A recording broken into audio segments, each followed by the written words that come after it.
काशीदास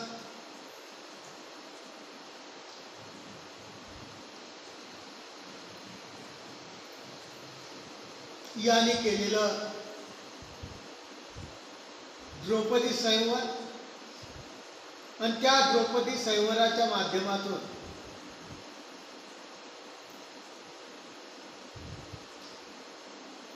देवाची तथा भक्ताची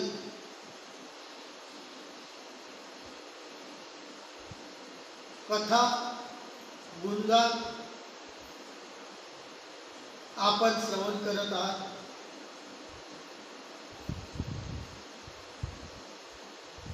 11वा अध्याय चालू आहे।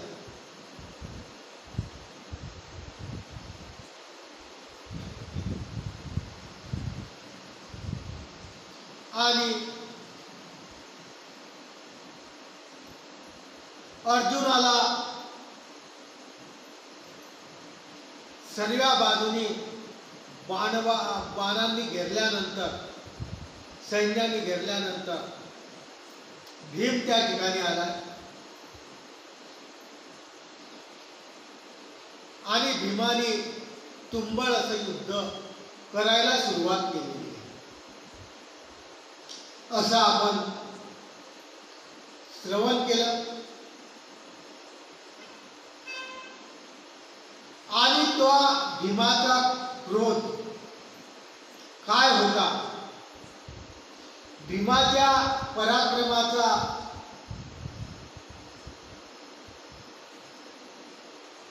जे वर्णन आहे ते कसं होतं ते कवीने आपल्या समोर प्रस्तुत केलेलं आहे। त्याने एक झाड उपटलेलं आहे आणि झाड उपटून त्या रणांगणामध्ये त्या झाडाला गोल गोल फिरवतो आहे आणि मोठ्या किंचाळ्या देतो आहे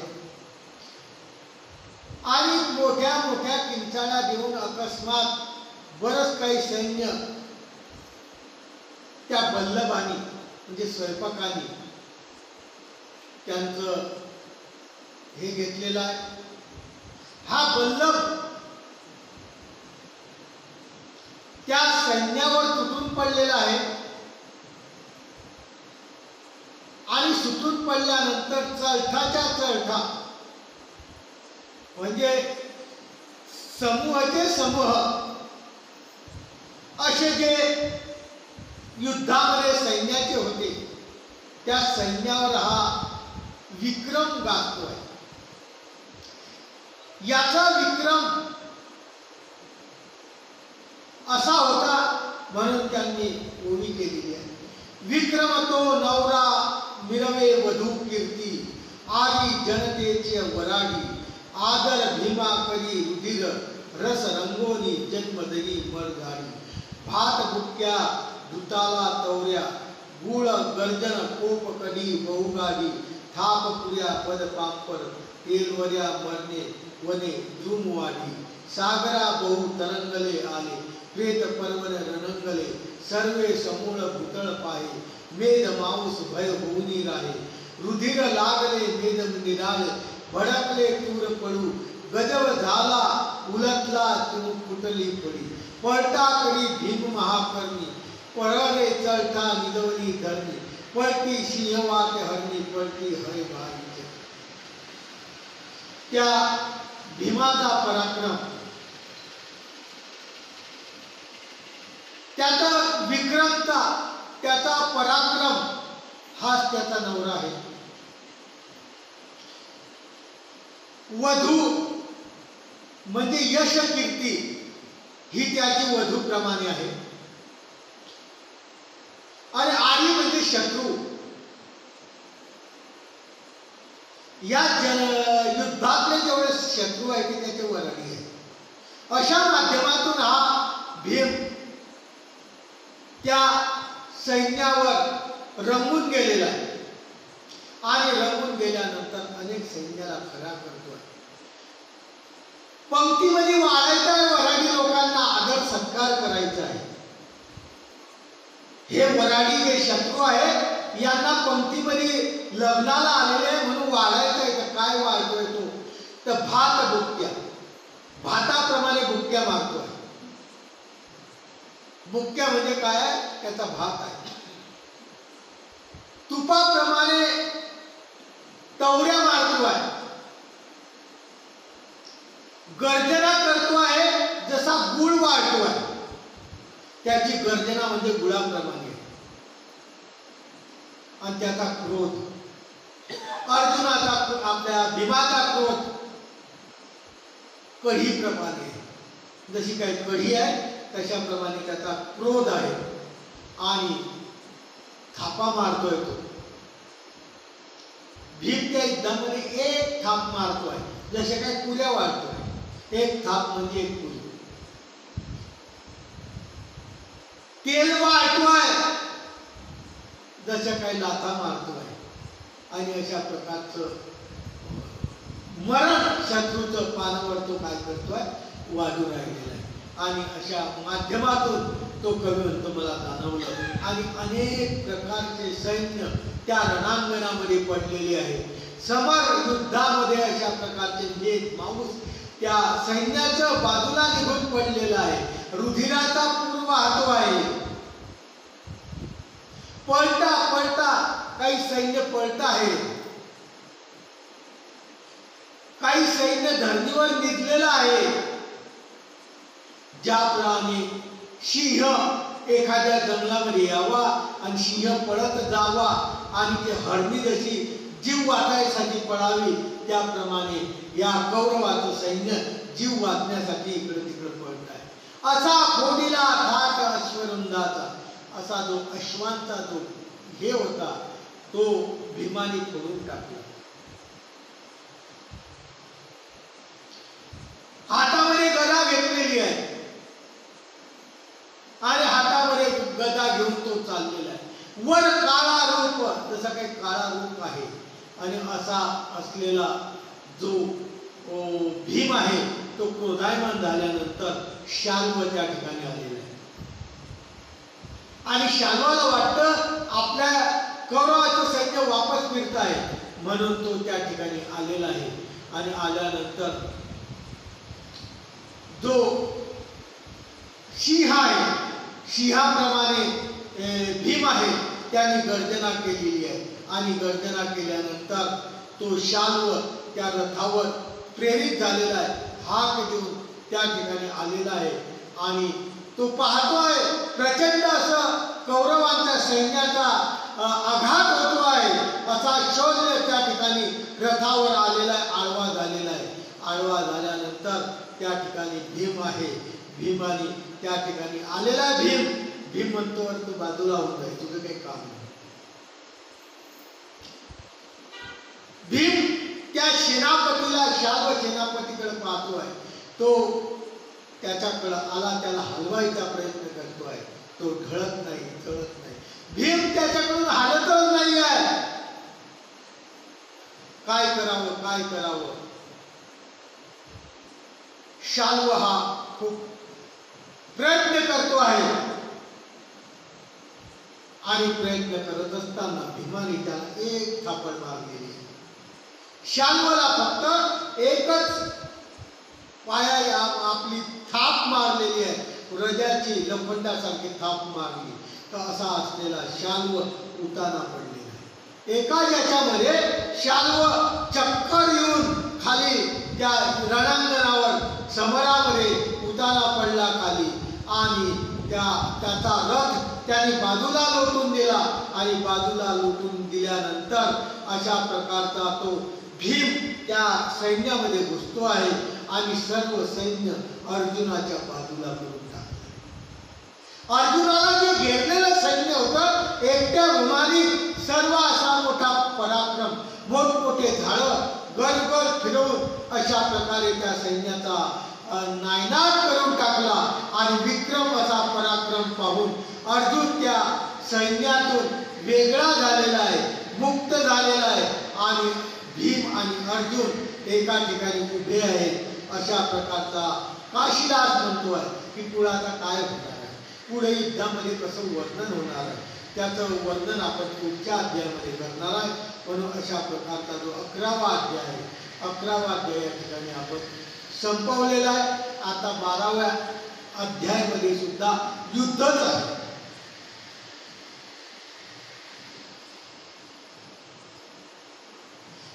विराजे संग्रमाची करणवीर कर्ण विजयी संपुष्टवे लालग्रज तळी उभा आतंक समयी आमित्राचा सेना सर वर्षती बांधोनी पडी क्रोध झाला उर्गती बाळ वर्धरी तरु रारा पाणी जमुन यम ठाणी गमतसे सिंहनादे भीमा मग समरी सीमा करीतसे मिळाले एकांकी प्रहर उठला देत निगती रिपू राणा हना हना म्हणे शरकोटी वर्षती न मानी घाया तरी दळ भुजबळी वृक्ष उजळी रणाच्या पर्यंकी बळी बीज सैन्य निजवी भवंडी आकाशी ध्रुव विकाशी शतमुनी सर्वदे आरोळी रवंदळी आतंकपणे क्षणामध्ये गेला भुवनबळी भेदोनी कटका तुम्हा माझी झाला प्रलय हलका पोटी गहन गती मंदार घुसळे भ्रमे तैसा मध्ये दळ स्फोटे दुग्ध उसळे रथी सारथी वीर लोटोनी आले बळे विधांती बाण त्या भोवते इशू लागती त्याची येऊन न बेले ऋतू वज्र काय. अर्जुन उभा आहे, भीम उभा आहे आणि भीमाच्या पाठीमागे युधिष्ठिर उभा आहे. असे 3 जण त्या ठिकाणी उभे असताना कर्णाची नजर त्या तिघांवर गेली. कर्णाची नजर त्या तिघांवर गेली आणि कर्ण आपला रथ घेऊन त्या ठिकाणी आले. आल्यानंतर भीम त्या ठिकाणी सिंहनाद करतोय, सिंहाप्रमाणे डरकाळी मारतोय. सर्व युद्धा त्याला घाबरलेला आहे. कोणी अशा प्रकारचं हे करत नाही. मोठमोठ्याने हाना हाना म्हणताय, अरे या पांडवांना हाना हाना अशा प्रकारचं शतकोटी हे करताय की मारा मारा मारा. परंतु भीमाने एक वृक्ष एकच झाड उपटलं. एक मोठं झाड उपटलेलं आहे. भीमाने उजव्या हातामध्ये घेतलेलं आहे, असं गोल गोल फिरवलेलं आहे. झाड उपटून असं गोल गोल फिरवलेलं आहे आणि गोल गोल फिरवल्यामुळं जवळ येण्याची कोणाची ताकद होत नाहीये. आरोळ्या मारतात पण कोणी येत नाही. क्षणामध्ये सर्व जे सैन्य होते ते बाजूला व्हायला लागलेलं आहे.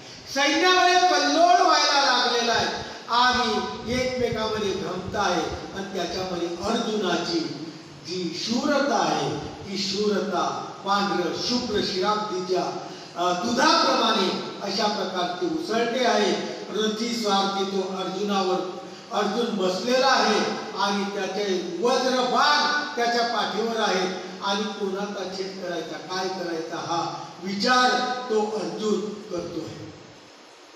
विशेष कृपा हस्ती जेथे हरिती नव्हे सर्वता रोमही वक्र त्याचा असे देवता कल्प कोपाय माने रथी ताबिला चाप दुःशासन गदा घेऊनी चौरी उडाला रिपू साही रे साई शब्द मिळाला शियनार दोघे शाळे केले कळी काळ दैसे रणी झाले गद मस्तकी ताडिले कौरवाने बैसवा तद संधाने पांडवाने तरु मंगला तो पुन्हा घावबारी न येता वरत्यावरी वेग मिळाली दंडे हाक देऊनी समयी शत्रुपती एकांकी धरिला शरुनी केदारी दुर्मती ऐशे देखोनी कौरवे निरगदा गळुनिया टाकल्या ते दोघे रणी मल्ल युद्ध संभाव आरंभ.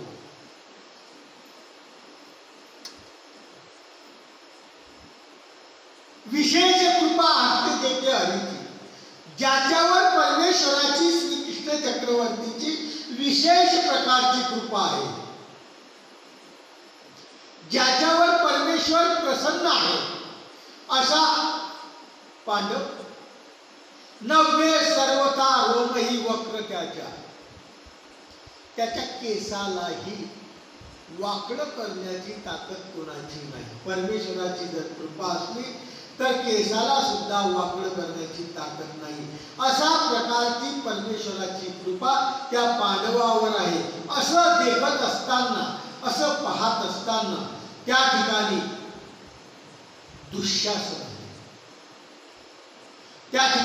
दुःशासन आलेलं आहे. गदा खांद्यावर आहे आणि शत्रूवर आक्रमण करण्यासाठी सिंहनाद केलेला आहे आणि सिंहनाद केल्यानंतर दुःशासन आणि भीम या दोघांचं युद्ध होणार आहे. दुःशासन आणि भीम या दोघांचं युद्ध गदेचं सुरू होणार आहे आणि गदेचं सुरू होणार याने विचारच केला नाही दुःशासनाने गदा खात्यावर आहे आणि एकदम न जाणतपणे अजाणतेपणाने भीमाच्या डोक्यावर मारण्याचा प्रयत्न केला. गदा घेऊन चंडीवर उडाला, रिपू साहे शब्द मिळाला, सिंहनाद दोघेशा सिंहनाद केला आणि अशा प्रकारचा गदा मस्तकी मारणार कौरव. त्या गदेचा वार होता तो भीमाने वरच्यावर चुकवला, म्हणजे त्या पांडवांनी त्या भीमाने चुकवला, तरु भंग केला. दुसरा वार घ्यायला गेला दुःशासन, भीमाने तोही बाजूला केला, तोही वार आपल्यावर येऊ दिला नाही. आणि मग यानंतर भीमाला मग राग आलेला आहे. दंडे देऊनी हाक धावनी शत्रुपती. मग मात्र भीम शत्रू सारखा त्याच्यावर धावून गेलेला आहे. धरोनी कवडी कोदरे दुर्पती. त्याला एका कवडीमध्ये धरलं दुःशासनाला आणि कौरवाचा जो गदा होती ते गदा खाली पडून गेली.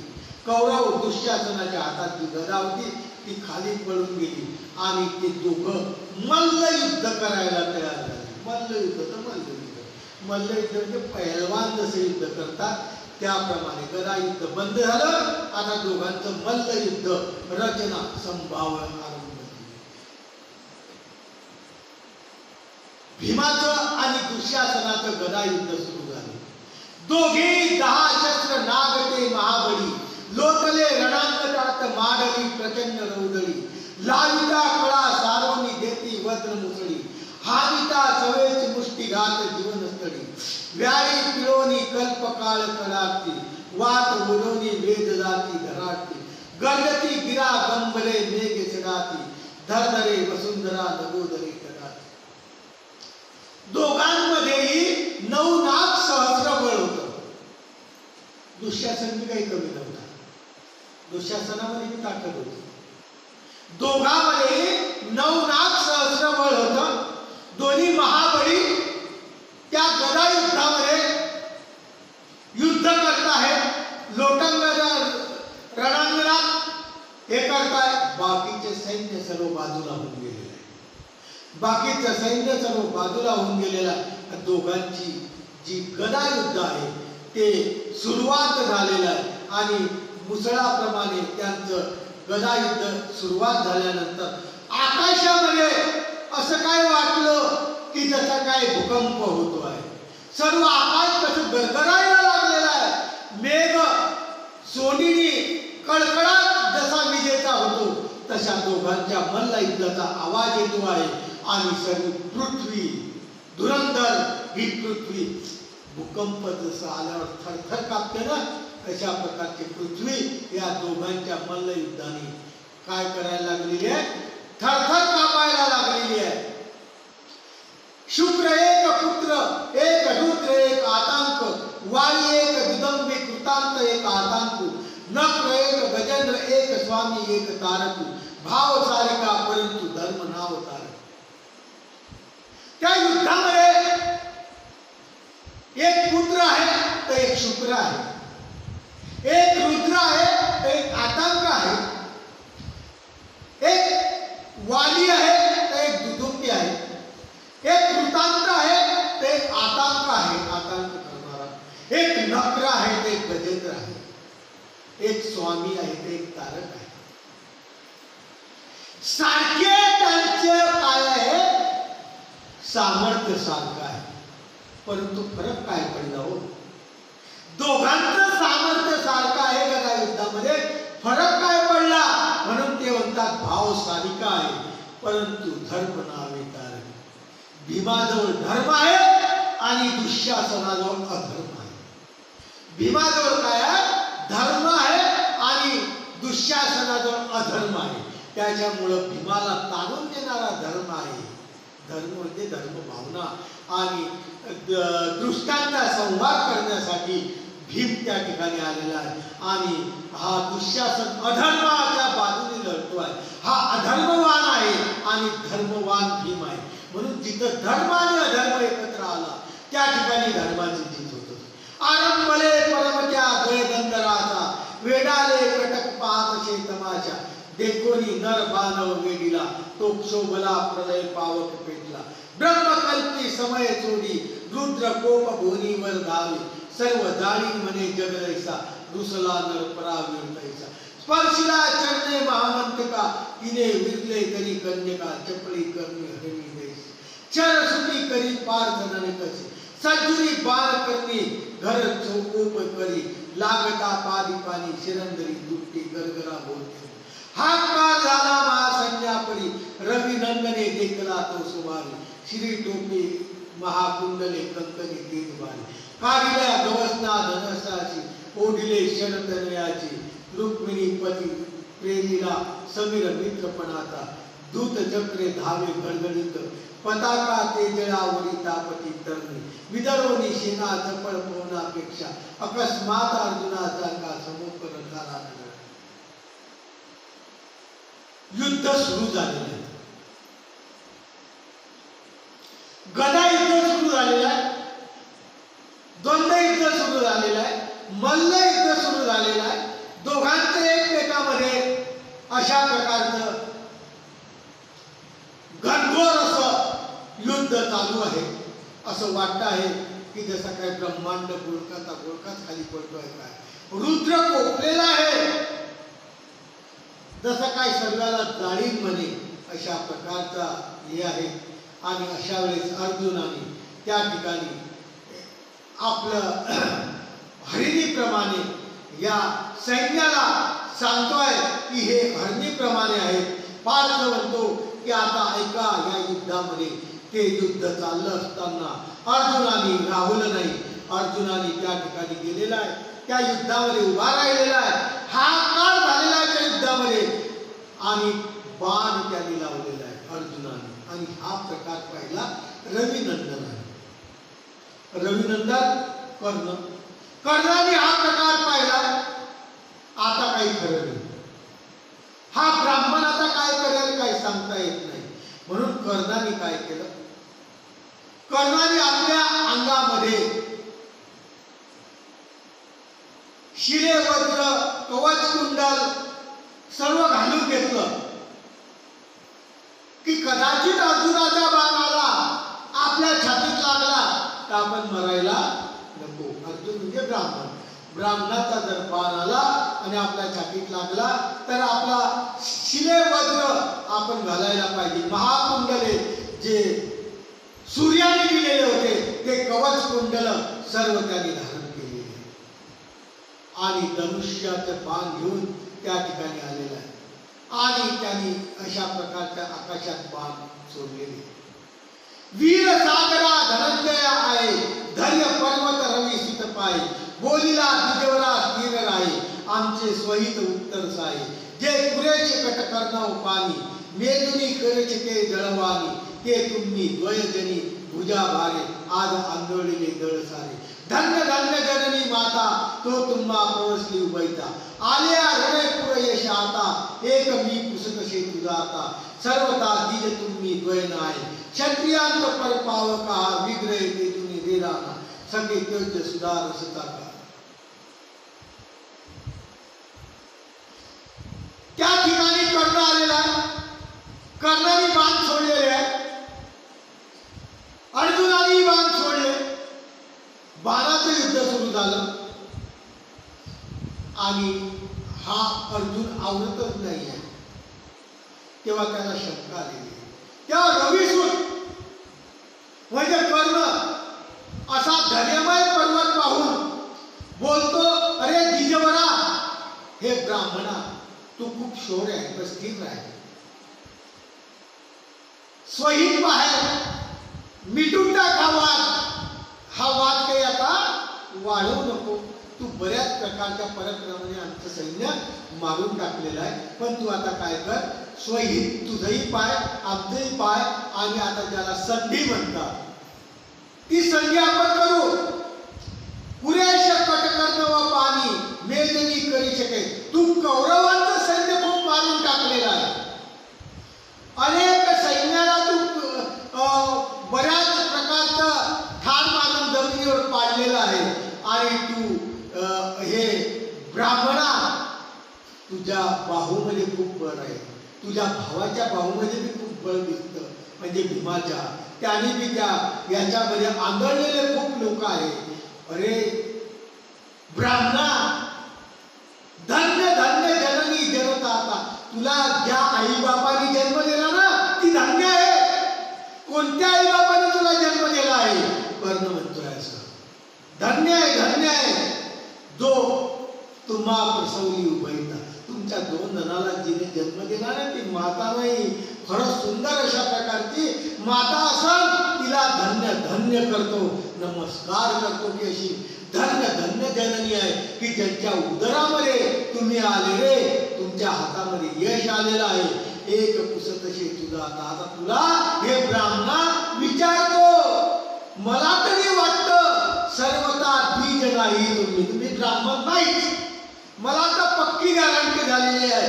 कर्ण म्हणतो की तुम्ही आता ब्राह्मण नाही, तुम्ही क्षत्रियामधलेच कोणीतरी आहे. तुम्ही नक्कीच ब्राह्मण नाही आहे. क्षत्रियांचा परपावक, क्षत्रियामधलेच कोणीतरी परिपक्व पराक्रमी पुरुष आहात. आणि तुम्ही अशा याच्यामध्ये युद्ध करताय. आपण सौख्य करून टाकू. ओळखले धनुर्धारी, आम्ही ओळखलं तुम्हाला, तुम्ही धनुर्धारी आहेत. पण आपलं नाव काय आहे ते तर सांगा आम्हाला. कर्ण बोले गिरा वज्रवाणी, ऐकोनी वेद विष्णू वाणी कशी. कर्ण असा प्रकारचा बोलतोय की तुम्ही धनुर्धारी आहे, तुम्ही ब्राह्मण नाही. ब्राह्मणामध्ये माझा भाग फेकावा अशी ताकद तर नाहीच आहे. आणि तुमचं नाव काय आहे? पण तुमच्या ज्या मात्या पित्याने तुम्हाला जन्म दिला ना, खरोखर ते धन्य आहेत. मी त्यांनाही वंदन करतो की अशा प्रकारचे धन्य धन्य जे माता पिता आहेत की तुमच्यासारख्या पराक्रमी वीराला काय दिलं, जन्म दिला. आगा वीर्यवंता कर्ण बोलतो आहे असा त्यावर अर्जुन उत्तर देतोय. आगा वीर्यवंता शार्दोदळा नव्हे सर्वता हेरसा चार वेळा. महासंग्रमी कायशी साम्य तुच्छा, आम्ही तर तुझा करी युद्ध इच्छा. असो हे रे केसरी ब्रह्मयाती, जगद्राती करू मातरे भद्र जाती. परसोनी आलो असे पक्षपाती, करावया निमुळ विश्वास कर. अरे वीर्यवंता कर्णा, काय बोलतोय तू? असं काय बोलतो? इथं आम्ही संधी करायसाठी नाही आलो. हे नव्हे सर्वथा, आम्ही सर्वताही असं याच्यासाठी नाही आलो, गप्पा मारण्यासाठी नाही आलो. महासंग्रमी काय बोलायचं ते युद्धात बोल. बाकीची भाषा आम्हाला काही समजत नाही. महासंग्रमी काय सौम्य. अरे मी या महायुद्धामध्ये तुला आमंत्रण दिलेलं आहे. अरे तू युद्ध करायची इच्छा करतो आम्ही की तू युद्ध करावं. तू कशाला अशा गोष्टी करतो? तू तर शूरवीर आहे, पराक्रमी आहे, अशा गोष्टी का करतो? अरे असो हे केसरी ब्रह्मपती. तुला वाटत असतील हे ब्राह्मण आहे, पण हे ब्राह्मणच आहे. जगद्राती करे मातरे भद्र जाती. या जगामध्ये काय झालेलं आहे, क्रूर असे अधर्म करणारे मातलेले आहेत आणि त्यांचा पक्षपात काही घेत आहे. असे कौरव विश्वासघाती, त्यांना मारण्यासाठी आम्ही आलो. आम्ही ब्राह्मणच आहे. तुला वाटतं ना आम्ही काही दुसरं कोणी नाही, आम्ही पण आम्ही ही पृथ्वीवर अशा प्रकारचे जे दुष्ट लोक आहेत या दुष्ट लोकाला मारण्यासाठी आलेलो आहे. निरर्थे तुझी युद्ध पाडोनी आता, न वाचाल ब्रह्मा फेडोनी जाता. अशी उत्तर पार्था जो बोलत आहे, रिपू क्रोध सीमा उल्लंघत आहे. असं बोलल्यानंतर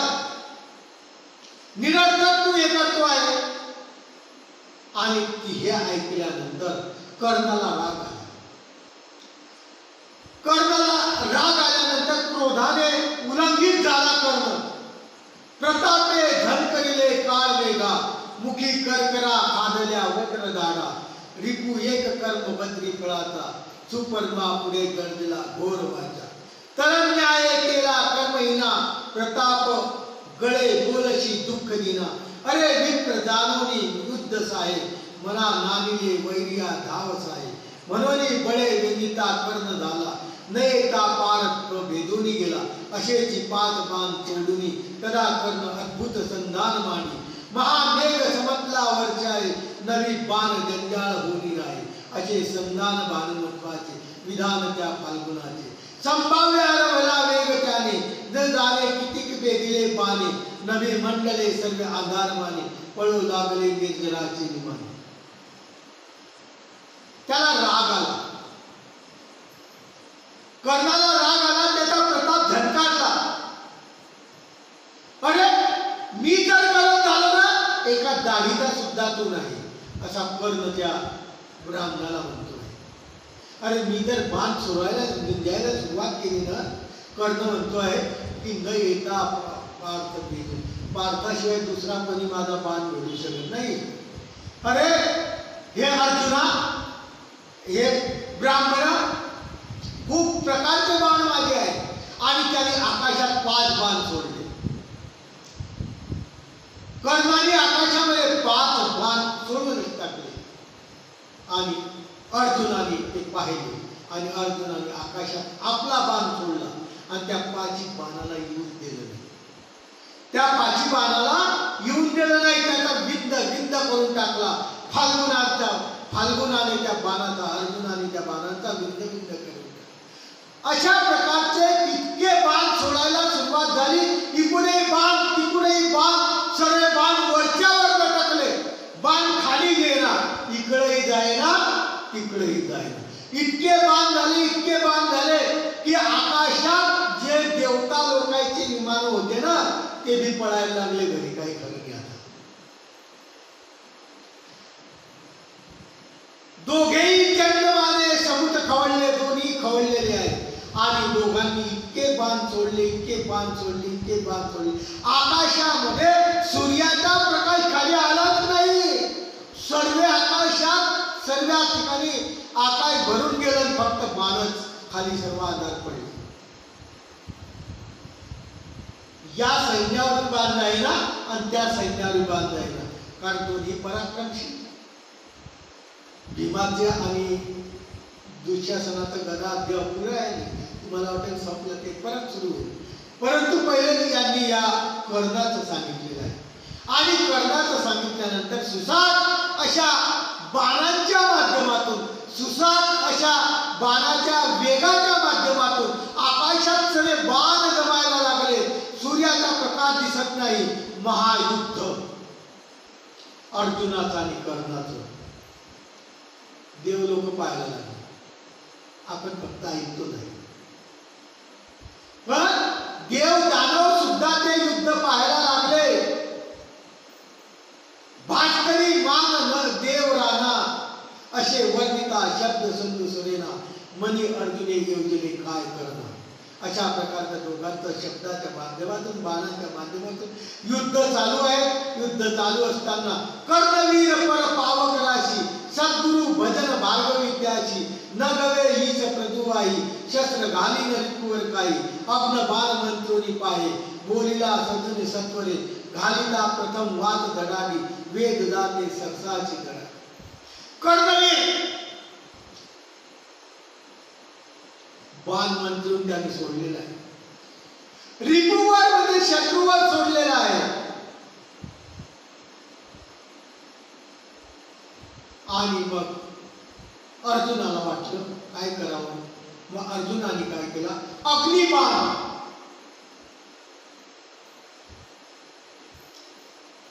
ज्या बाण सोडल्यानंतर ज्या ठिकाणी पळेल त्या ठिकाणी काय लागेल, सर्व आग लागेल.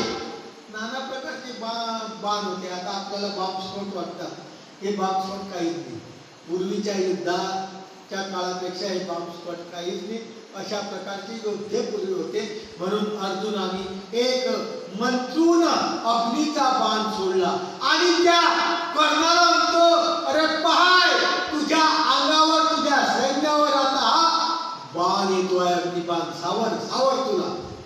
उदयला अकस्मात उन्ही उबाळा, नदी लागल्या ज्वारी ज्योती विशाळा, वरी गट वागता खेचरा, आट झाला पळा रे पळा अग्नी आला, तदा झाला साह्य वातपा, शिकाग्नी सैराची झेपावला, कुरु सैन्य पालविती ज्वाळा, चूम चांगली भावली कल्पवळा, दंगिले कटक पावक काळ देखिले चरित भास्कर बाळे, घेतला शरचंदनी ओपिला अद्भुत जलंधर.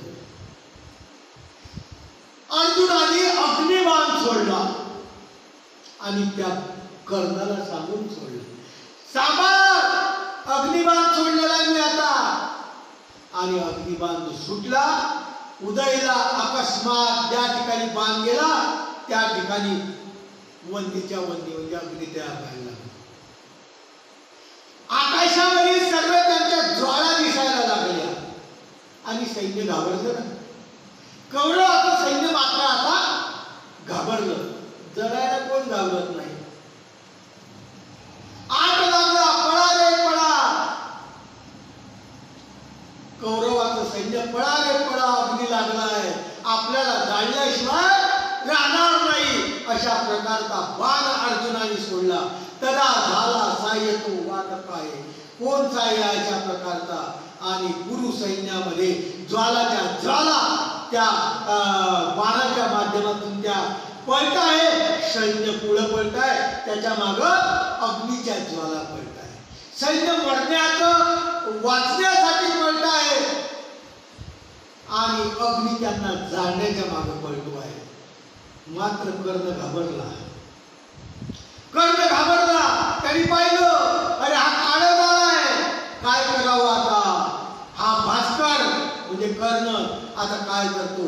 त्यांनी घेतला बाण. बाण घेतला तो जलधराचा घेतला. तो अग्नीचा बाण होता, याच्याजवळ काय होता, जलधराचा. जलधराचा म्हणजे पाण्याचा.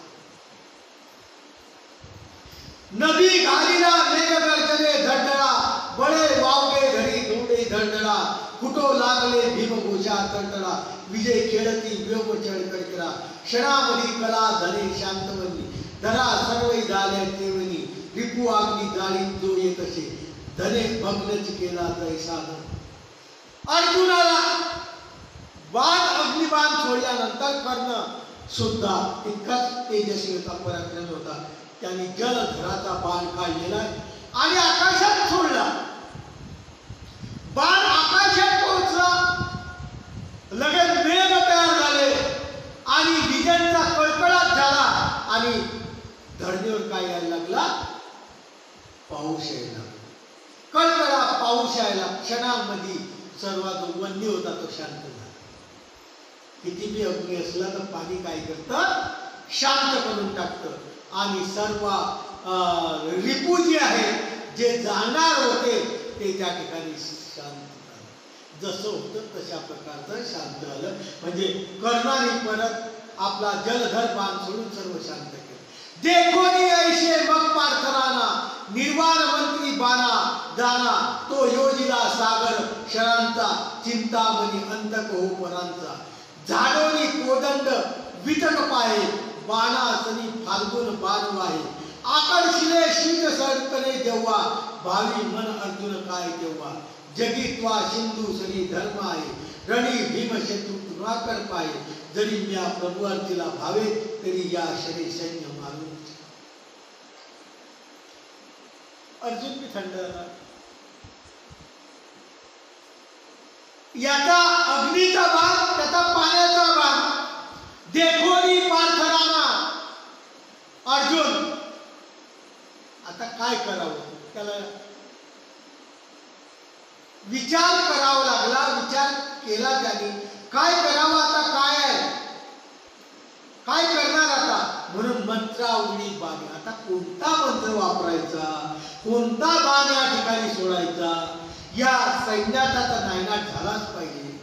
म्हणून योजिला सागर शरांचा, चिंतामणी अंतक अशा प्रकारचा कोणता बाण आहे तो आता विचार करतो आहे आणि कोणतं उदड म्हणजे कोणता बाण आता सोडू असा फाल्गुन म्हणजे अर्जुन बाण पाहतोय आपल्या याच्यात की आता बाण कोणता सोडा आकर्षिले शीत सकर्ण भावी अर्जुन काय तेव्हा आणि अर्जुन आता विचार करतो आहे बाण तर पाहतो आहे पण तो म्हणतो जगी सत्व सिंधू जरी धर्म आहे या जगात जर सत्वस्त लोकांचा खरोखर यशार्थ धर्म आहे म्हणजे सत्यार्थ प्रगटे असं स्वामींनी सांगितलं आहे तसं जर सत्य या जगात असलं सिंधू प्रमाणे जर सत्व या जगात असलं धर्म जर या जगात असला तर रणी भीम शत्रू पुन्हा करताय आमचा जो बंधू भीम आहे हा भीमच्या पुढे जे सैन्य आहे हे त्याला गवताप्रमाणे वाटायला पाहिजे जर धर्म जगात असला तर भीमाला हे जे सैन्य आहे गवतासारखं म्हणजे तृणासारखं कीच गलबला असं वाटायला जरी मी आयुष्यात प्रभूची अर्चना केली असेल मी जर आयुष्यात प्रभूची आराधना केली असेल मी जर आयुष्यात प्रभूला पूजलं असेल मी जर आयुष्यात परत त्या परमेश्वराचा आठव केला असेल तर अशी ताकद दे या बाणामध्ये की हा बाण सोडल्यानंतर यांचं सैन्य मारलाच पाहिजे मरायलाच पाहिजे अशा प्रकारचं शेवटी परमेश्वराशिवाय कोणी नाही शेवटी एक तारका परमेश्वरच आहे या जगामध्ये तारून नेणारा फक्त परमेश्वर आहे आणि त्या परमेश्वराचं ध्यान करणं अत्यंत गरजेचं आहे या द्रौपदी सैनिकांमध्ये युद्धही चालत असताना प्रत्येक ठिकाणी परमेश्वराच्या आराधनेशिवाय झालंच नाही आणि ज्याने आराधना केली नाही तो विजयी झालाच नाही किती विसुरच म्हणून हा ग्रंथ आपल्याला सदोदित आठवणीमध्ये हेच सांगणार आहे की परमेश्वराची आराधना करा शेवटी अर्जुन इतका पराक्रमी असल्यावर अर्जुन इतका शूर असल्यावर अर्जुन इतका महारथी असल्यावर त्याला असं म्हणावं लागलं की मी जर परमेश्वराचं पूजन केलं असेल प्रभूचं पूजन केलं असेल मी आयुष्यात प्रभूची भक्ती केली असेल मी आयुष्यात प्रभूचं नामस्मरण केलं असेल तर माझ्या भात्यातला भाग असा चूट की पुढचं कौरवाचं सैन्य मेलच पाहिजे परमेश्वराला स्मरून बाण सोड साई रे साई संतान माझे हरी घातला बाण तो गंजुनी अंबरी चंड मंत्रावळी शक्ती भरुंदरी बाण झाले किती कोण संख्या करी लक्ष कोटी शते अंबुजे न पुरे बोलता मित्य लेखासई बाण कैसे महागोचे बांधला व्यापली भूतळी श्री रवी लोपला मंडकार आकाशात दाती दिशा सर्व छात्या देवी झाली दिशा लागले बाण वृत्ती करी अम्रधारा सैन्य झाली श्री बाण अदृष्टी दिशातून येती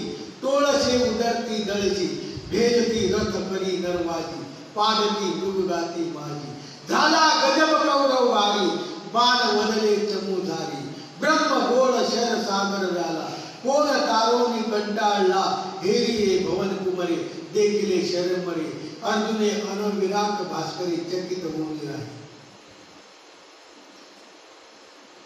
परमेश्वराला स्मरण श्रीकृष्ण चक्रवर्तीचं नाव घेऊन अर्जुनाने सरसंधान म्हणजे बाण काढलेला आहे आणि आकाशात सोडलेला बाण आकाशात गेला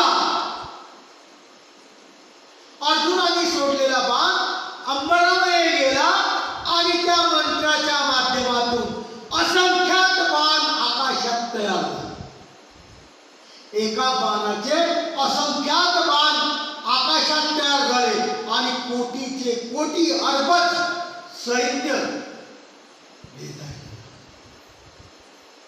भेदायला लागलं बाण कैसे महाघोषे बांधले ते बाण कसे बांधले मंडपकार आकाशात दात्री दाही दिशा खाली पा वर पा या पाला पूर्वेला पा उत्तर उत्तरेला पहा, अग्नेयला पहा, नैऋत्येला पहा, ईशान्येला पहा, सर्वीकडे काय दिसायचं? फक्त बाण. सर्वीकडे काय दिसायचं? बाण. म्हणजे प्रत्येकाच्या पाठीमागं पुढं वरून काय दिसायचं? फक्त प्राण. आता कोण वाचेल? सर्वीकडे बाण अशा प्रकारचा पावसाचा वृष्टी होते, गाणांची वृष्टी होते, पण या एका बाणामध्ये बाणांची वृष्टी झालेली आहे. असंख्यात बाण निर्माण झाले आणि प्रत्येकाच्या विरुद्ध पक्षाच्या सैन्यावर ते काय लागले? डोक्यात पळायला, डायरेक्ट वरूनच पळायला लागले. बाण अष्टा दिशातून येती, उठून येता हेच कळत नव्हतं. आता कर्णाने बी कुणीकडे बाण मारावा? तो बी भाबावला नो. सर्व बाजूने जर बाण येत आहे तर आता कर्णाला विचार पडला की आता बाण सोडायचा कुठं? अष्ट दिशातून बाण येती, उतरती दळशिती भिरती. प्रत्येकाचा रथ, बाण घुसला की रथ खाली पडला, बाण घुसला की रथ खाली पडला. झाला गजब कौरव वारी. सर्व कौरवाच्या सैन्यामध्ये गजब हाकार झाला. बाण बाण बदले, सर्व बाणच करताय. बाकीचं बाजूला गेलं, सर्व काय करताय? बाण बाण बाण चमत्कारी. ब्रह्म गोल शरसागरी झाला. आकाशात या ब्रह्मांडात सर्व बाणच झाले. कोण तारील? आता कोण तारू शकतो? हो, जिथं धर्म आहे, जिथं अनिती आहे, तिथं कोण तारणार? हेरिले भवन, सर्व भवन बाणांनी भरून गेलं. देखिले शर्मई, सर्वीकडे शर्मई म्हणजे बाणच. अर्जुनास्त्र निवारक, अनिवार्य, कौरवासाठी अनिवार्य ठरलं. भास्कर म्हणजे कर्ण चकित झाला. हो, भास्कर म्हणजे कर्ण चकित झालेला आहे. काय करावं त्याला सुद्धा कळत नव्हतं. आता कोणावर बाण सोडावा? आता कोण या बाणातून आपल्याला वाचवू शकतं? कोणता बाण या ठिकाणी मारावा आणि कोणत्या दिशेला मारावा? हा महत्वाचा प्रश्न आहे. कोणत्या दिशेला मारावा? कर्ण चकित झाला. अरे काय करी बुद्धी न चलेची काही, बैसो लागले बाणे ओनी गेली. ऐशे देखता सारथी, रथ काढून युद्ध सांडून. काय बुद्धी? कोणाची बुद्धी चालत? संकट आलेलं आहे कौरवांवर. बाण झाले, पाहिले की बाण शरीरात आला की खलास, बाण आला की शरीरात खलास. सारथी कर्णाचा, तो कर्णाचा सारथी घाबरला. आपला मालक सुद्धा काय होईल? मरून जाईल. म्हणून त्या कर्णाच्या सारथ्याने आपला रथ युद्धातून बाहेर नेला, म्हणजे पळाला, घाबरला. कर्ण त्या युद्धातून घाबरला. युद्ध रथ काढिता युद्ध सांडवली बारी. युद्ध सोडून कर्ण पळाला. ज्याला खूप मोठा अहंकार होता, ज्याला खूप आपल्या विद्वत्तेचा नाद होता, तो कर्ण युद्धातून काय झाला? पळाला. निघाला निघाला रणी कर्ण झाला, पळा रे पळा सैन्य झेलीत बाणा. तुझे युद्ध ते बल्लभे वज्र घाते, उडी तारेला लाग. निघा रे निघा म्हणे. कोण म्हणताय? सैन्य म्हणताय. कर्ण तर पळाला. आता कर्ण पळाला, बाकीचं सैन्य काय म्हणतात? अरे पळा रे पळा, रवी कर्ण, सूर्यपुत्र होणारा कर्ण पळायला लागलेला आहे. सैन्य पळायला लागलेला आहे, कर्ण घाबरलेला आहे. आणि आपण काय करता या युद्धात? कर्णाने हा विचार केला नाही की त्या ठिकाणी दुःशासन आहे आणि दुःशासनाला कोणाला मारायचं आहे? भीमाला. तर दुःशासनाचं तिथे युद्ध चालू होतं. कर्ण संरक्षक होता. नेमका योग काय झाला? याच्या मरायच्या भीतीने कर्ण सुद्धा पळाला. कर्ण पळाला. पळा पळा दुजे युद्धे. मग कोण थांबणार आहे दुसरे युद्धे?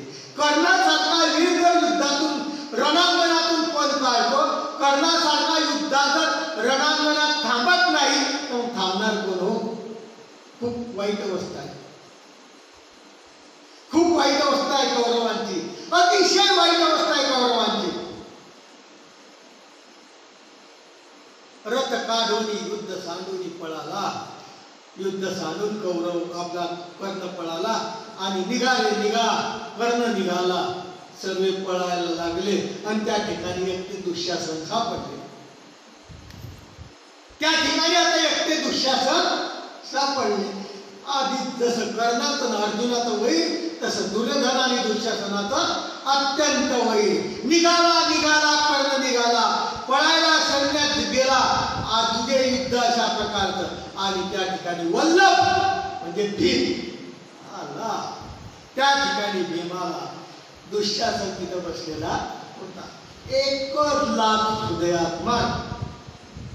दुःशासनाच्या हृदयात भीमानी एकच लाथ मारली, दुसरं लाथ मारायचं काम पडलं नाही. उरी ताडली लाथ दुःशासनाते, त्याच्या छातीमध्ये लाथ मारली. बळे बैसता घाव अत्यंत दानी, भ्रोमाने पडे चक्र जैसा उताने. उरी बैसला पाडीला पाप सिंधू, वधावा तैसे लोटले वीरबंधू. काय करावं आता? किती मोठा हे आहे, किती मोठी आपल्यावर आपत्ती येणार आहे, आलेली आहे. अशा प्रकारचा जो दुःशासन, त्याला लाथ मारल्यानंतर इतका मोठा घाव बसला, अत्यंत घाव. आपल्यासाठी चापट बसली तर आपल्या इथं आता भीमाची लाथ आहे ना, ते दुसरी कोणाची असती तर मान्य केलं असतं. भीमासारख्याची लाथ त्याच्या छातीत बसली. वज्रघाते उरी ताडीला लाथ दुःशासनाला मारलं आणि बैसता घाव अत्यंत भ्रमुनी पडला. याच्यात तर चक्कर येऊन बेसुद्ध पडला हो. कोणता धांडे डॉक्टर नव्हता, नरू डॉक्टर नव्हता आणि कोणता डॉक्टर नव्हता की पटकन फोन केला की मृत्यू झाला, बेशुद्ध झाला, डॉक्टर येतो. पण इथं कर्णच पळून गेला तर सगळे डॉक्टर बी पळून गेले. भ्रमणी पडे चक्र जैसा उताना, उताना पडलाय दुःशासन. उरी बैसला आणि त्याच्या उरावर बसला भीम. सांगा, दुःशासन अशा मृत अवस्थेत पडलेला आहे आणि मृत अवस्थेत पडल्यानंतर त्याच्या छातीवर बसला भीम. अरे म्हणे पाप सिंधू,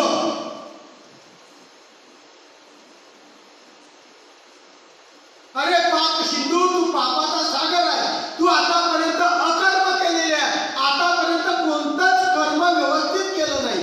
कर्म हे तुला माहीतच नाही, सर्व अकर्म केलेलं आहे. अरे हे दुःशासना आता वधणार, आता त्याचा वध करणार. भावांना वाईट वाटलं. किती भाव होते ते? 100. 101 मुलगी होती. अशा प्रकारचे 100 भाऊ. त्यांनी पाहिलं की आपला भाऊ आता या युद्धात खलास झाल्याशिवाय राहणार नाही. भीम त्याच्या छातीवर बसलेला आहे आणि म्हणतो, रे अकर्मा, पाप सिंधू, वधाव, आता तुला वधतो. पण ते लोटले वीरबंधू. ते 100 वीर परत आले, घाबरले. हा आपल्या भावाला मारून टाकेल. अरे बल्लभा, मारू नको. 100 भाऊ काय म्हणतात, अरे मारू नको, आम्ही पळ काढतो. या युद्धातून आम्ही पळायला तयार आहे. या युद्धातून आम्ही पळकुटे होतो, पण माझ्या भावाला काही मारू नका. बळे करू समबंधवा. अरे आमच्या बंधूला तू मोकळा सोड, आम्ही रथात टाकतो आणि त्याला घेऊन जातो. आम्ही काही युद्ध करत नाही. अशा प्रकारचा त्या दुःशासनाला त्यांनी उचललं, रथामध्ये टाकलं आणि युद्धातून बाहेर पडतात.